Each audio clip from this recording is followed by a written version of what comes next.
नमस्कार, स्वागत आहे तुमचे आमच्या चॅनेलमध्ये। आवाज महामुंबईचा, शोध बातमीचा, कौल मनाचा। चला तर मग आमचे चॅनेल शेअर करा, लाईक करा आणि सबस्क्राईब करा। धन्यवाद। हळदीच्या मांडवात बैलाचे मांडव नृत्य, वऱ्हाडी मंडळींकरता मात्र जीवघेणा थरार। हळद प्रथा जी भारतीयात विशेषतः हिंदू विवाहविधींमध्ये एक महत्त्वाची परंपरा आहे, ती वधूवर यांच्या कुटुंबियात शुभ आणि पवित्र मानली जाते।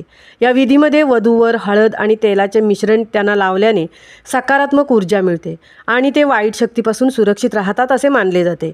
आणि हळद लावण्याचा समारंभ हा एक आनंद आणि उत्साही समारंभ असतो। यावेळी हळदीची गाणी, नृत्य असे एकूण कुटुंबातील सदस्य एकत्र येऊन आनंद साजरा करत असतात।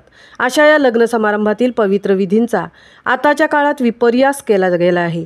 रात्रभर डीजे लावून मद्यपान करून नृत्य करणे, काही वेळा तरी यावेळी शाब्दिक बाचाबाची होऊन वाद विकोपाला जात आहेत।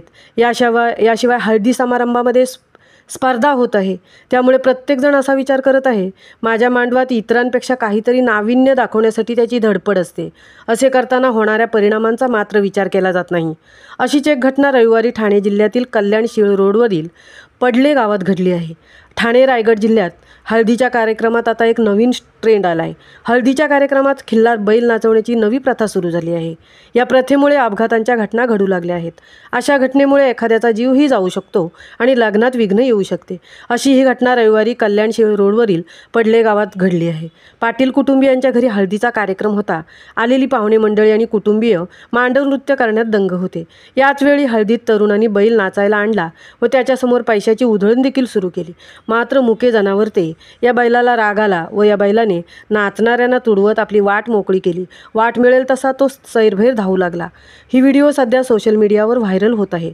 अशा या नुकसानकारक असलेल्या प्रकारांवर मात्र समाजातून टीकेची झोड सुरू झाली आहे। मुकाच प्राणी तो बैल नाचण्यासाठी, पैसे उधळण्यासाठी की शेतीच्या कामासाठी, असा प्रश्न सध्या उपस्थित केला जात आहे। आपल्या हौशेसाठी मुक्या प्राण्यांना वेठीस धरून काय साध्य होणार, हा प्रश्न उपस्थित केला जात आहे। नागरिकांनी हळद लग्नातील पावित्र्य जतन करून ठेवण्याची आज गरज झाली आहे। आवाज महामुंबईचा चॅनेलसाठी तृप्ती भोईर, ठाणे।